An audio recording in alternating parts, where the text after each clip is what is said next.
Olá, queridos alunos, continuando nossa aula sobre a economia da Europa. Hoje a gente vai retomar falando da regionalização do território europeu. O território europeu ele foi regionalizado, certo? Ele foi dividido, ali o continente europeu dividido em Europa Ocidental e Europa Oriental, certo? E esse critério de divisão ele não obedece a critérios estritamente geográficos, ou seja, essa divisão em Europa Ocidental e Europa Oriental, esse é um critério geográfico. Por quê? Porque ele usa como referência a divisão do mundo em Ocidente e Oriente, baseado no meridiano de Greenwich, ou seja, o meridiano de Greenwich ele é utilizado como referência, certo? Como ponto de referência. O que está a oeste do meridiano é Ocidente e o que está a leste é Oriente, certo? Então utiliza esse critério, essa base geográfica para dividir o continente europeu, certo? Só que isolando o continente europeu como se dividisse ele ao meio. O que está a oeste, certo? No oeste europeu é a Europa Ocidental. O que está no leste europeu, o leste europeu é a Europa Oriental, certo? Então essa divisão em Europa Ocidental e Europa Oriental é um critério geográfico, só que ele não é o único utilizado, certo? Foram utilizados também aspectos históricos, certo? Como assim, professor, aspectos históricos? Essa divisão ela foi baseada numa divisão que existia durante a Guerra Fria, certo? O bloco capitalista da Guerra Fria liderado pelos Estados Unidos e o bloco socialista liderado pela União Soviética. Então, os países, certo, que fazem parte hoje da Europa Ocidental são países que faziam parte do bloco capitalista, liderado pelos Estados Unidos. E os países que são hoje ali, a maioria dos países que são hoje ali na Europa Oriental, são países que faziam parte da antiga União Soviética, certo? Então tem esse fator histórico. E econômico, por quê, professor? Um fator econômico, justamente porque os países da Europa Ocidental, eles se desenvolveram mais por serem capitalistas, e os países da Europa Oriental se desenvolveram menos, certo? Porque quem detinha a economia, quem controlava a economia era o Estado, ou seja, eram países socialistas que controlavam a economia e que determinavam o que deveria ou não ser produzido, certo? Diferentemente dos países capitalistas que existia uma maior autonomia para que cada indivíduo, cada pessoa, né, desenvolvesse atividades econômicas buscando lucro, e com isso as pessoas se reinventavam, as pessoas tinham ideias, as pessoas eram mais criativas do que as pessoas no bloco socialista. Por quê? Porque no bloco capitalista existia um retorno, né? Então as pessoas tinham essa busca. Já no bloco socialista não. O Estado ele era quem fornecia tudo, ele controlava tudo, certo? Era uma economia planificada, era um Estado intervencionista, totalmente intervencionista. Ele era quem controlava a economia, ele era quem ditava o que era produzido e o que não era produzido. E o foco maior durante a Guerra Fria era a produção militar, a produção bélica, a produção para fortalecimento militar, certo? Perante a iminência ali de conflito entre as duas potências, Estados Unidos e União Soviética. Então, tem aí esse aspecto histórico, certo? E também econômico. Porque por conta dessa questão de que os capitalistas se desenvolveram mais que os países socialistas, certo? Então, entendida essa questão de regionalização, tanto por um aspecto geográfico, mas também histórico e econômico, certo? Era uma divisão que existia, né, durante o período da Guerra Fria, como já foi falado. E aí a Europa desenvolvida, chamada de Europa desenvolvida, é a Europa Ocidental, conforme eu falei, pelos motivos que falei, certo? E aí os países dessa Europa desenvolvida, da Europa Ocidental, do Oeste Europeu, certo? Ela é composta por maioria dos países, é composto por uma economia forte, uma economia diversificada, uma economia ou países altamente industrializados, certo? Os países do antigo bloco capitalista. E a Europa Oriental, uma economia menos industrializada, certo? Adotava um regime socialista, nações ex-socialistas também, como eu já falei, certo? Então acabaram se desenvolvendo menos, ou seja, então é uma porção do continente europeu menos desenvolvida, certo? Aí vale citar, é importante citar o Plano Marshall, certo? Criado pelos Estados Unidos, né? Um plano financeiro para a reconstrução da Europa pós-guerra, certo? E a reconstrução de que país? Dos países que aceitavam esse apoio norte-americano, certo? Esse apoio dos Estados Unidos. Então foi um plano Marshall de ajuda para esses países se reerguerem. E foi também criada a Organização do Atlântico Norte, chamada OTAN, certo? Uma aliança militar entre alguns países, certo? Por conta da iminência durante a Guerra Fria ali, a iminência de um conflito. Então esses países se uniram e fizeram essa aliança militar, de que se a União Soviética atacasse qualquer um dos países que faziam parte dessa aliança, né, eles tinham uma aliança militar e eles iriam enfrentar juntos a União Soviética, certo? Aí, como resposta, a União Soviética formulou o Pacto de Varsóvia, que também era uma aliança militar, certo? A Europa, o continente europeu, a Europa, ficou assim dividida, certo?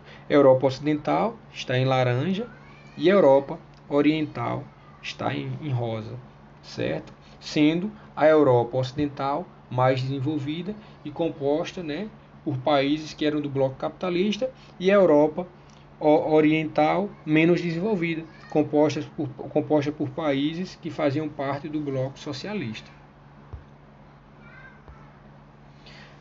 A economia da Europa Ocidental, né? O comércio externo, participação nas exportações mundiais, ou seja, o comércio externo, a comercialização de mercadorias, né, da Europa Ocidental, ela é importante nas exportações mundiais. Inclusive, é a porção do globo terrestre que tem o maior percentual de exportação, é a Europa. As relações comerciais com o resto do mundo se dão por meio da União Europeia, ou seja, os 27 países que compõem a União Europeia, certo? Eles são vistos nas relações internacionais como se fosse um único país, certo? É como se eles juntos fossem um único país, certo? Então eles se relacionam com o mundo comercialmente através desse bloco econômico. E cerca de 64% do comércio externo dos países europeus se dá no interior do próprio bloco, certo? Então, dentro desse bloco econômico, certo, ocorre 64% do comércio externo, ou seja, da venda de mercadorias, né? O país vende para um, esse outro país vende para outro, então existe ali esse comércio externo, certo? Ou seja, a exportação de mercadorias. Então 64% dessas exportações ocorre ali dentro do próprio bloco econômico.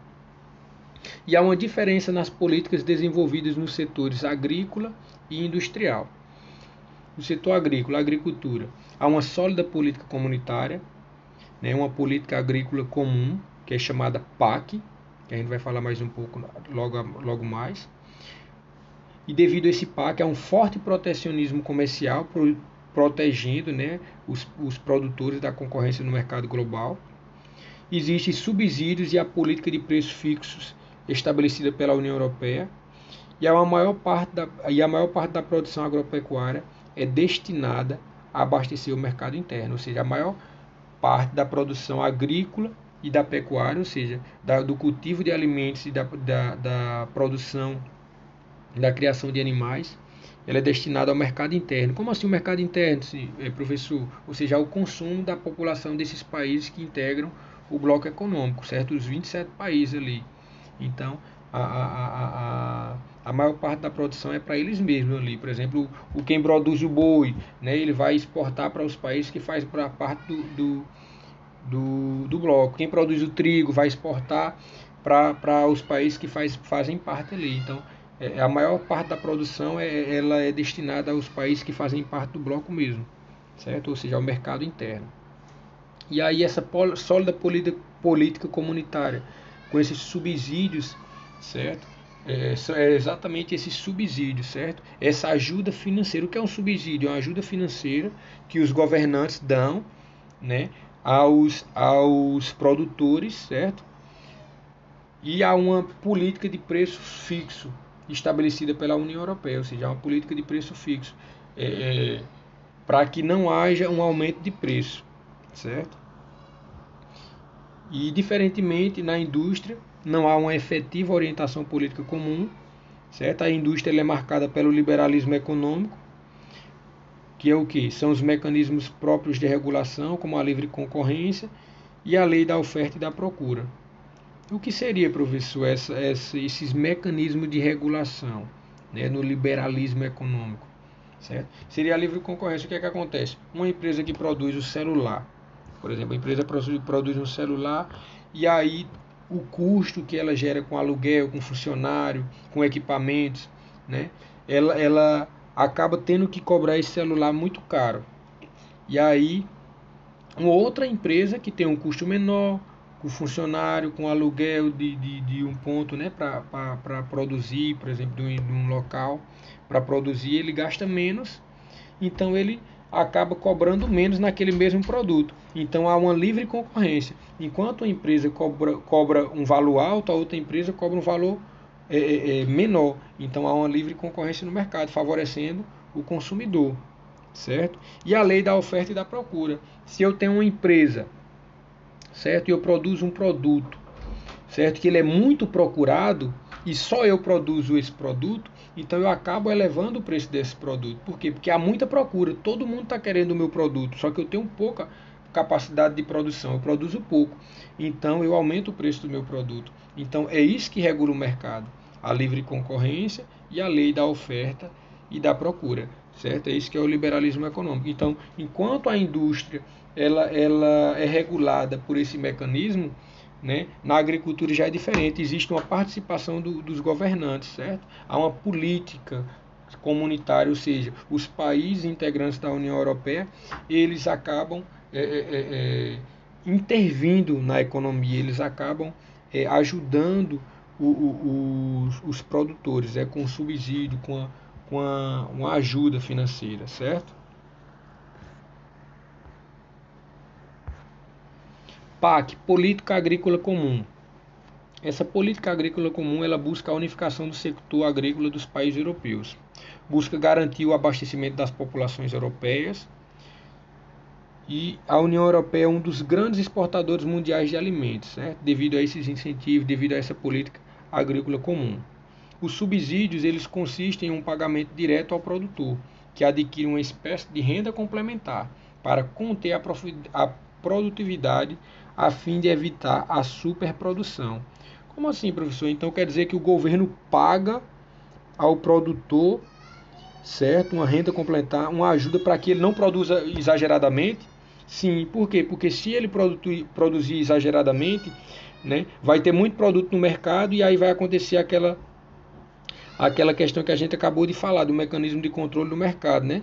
Do liberalismo econômico ali, a lei da oferta e da procura. Se eu tenho muito produto no mercado e tenho pouca procura, então o preço desse produto ele acaba despencando, ele acaba baixando, certo? Então, para evitar isso, né, e acabar gerando transtorno na economia, o governo acaba dando esse subsídio ao produtor, para que haja um controle da produção, certo? Então, essa política agrícola comum, certo, é um direcionamento dos governantes para contribuir, né, para a produção agrícola entre os países ali que fazem parte da União Europeia. Os principais gêneros agrícolas e pecuários produzidos na Europa Ocidental, quais são? O trigo, né, aqui na nossa primeira coluna temos aqui o gênero trigo, cevada, aveia, beterraba, centeia, batata, certo? E aí nós temos aqui os dados, vocês podem estar pausando o vídeo e estar vendo os demais dados, como por exemplo a produção em milhões de toneladas, a porcentagem da produção mundial, os maiores produtores aqui com destaque aqui para a França e a Alemanha, certo? E os principais gêneros pecuários da Europa Ocidental são os suínos, os porcos, os ovinos, as ovelhas e os bovinos, os bois, certo? Aí vocês podem estar pausando e estar dando uma analisada mais aprofundada na